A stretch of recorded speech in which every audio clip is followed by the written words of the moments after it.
Hi! Ako po si Nanay Jane. May ikukwento lang ako sa inyo. Sa dami ng roles na ginagampanan ko sa buhay, bilang may bahay, homeschooling mom, teacher, content creator, and small business owner, ang palagi nilang tanong sa akin, paano ko nakakaya? Honestly, masaya pero mahirap lalo na ang pagiging nanay. Maraming times na panghihinaan ka ng loob, especially kapag may sakit ang bata.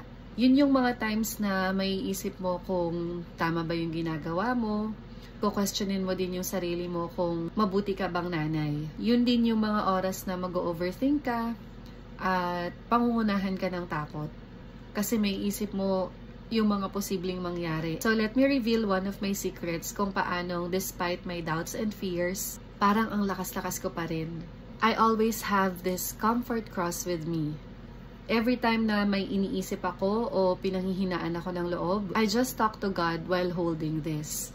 Di ba yun naman talaga dapat yung most powerful weapon natin, lalo na pag may problema tayo?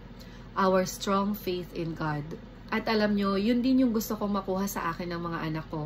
Kaya binilhan ko din sa nitong comfort cross and pina-engrave ko na rin yung pangalan nila. So this is for Leah.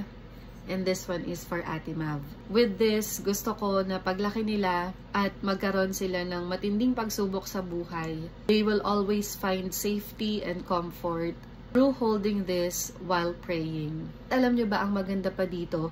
Gawa talaga siya mismo sa olive wood from Holy Land at blessed na rin siya kay Padre Pio. I got this nga pala sa Strong Faith and yung package niya includes this authenticity and prayer card. So, ito yung comfort cross.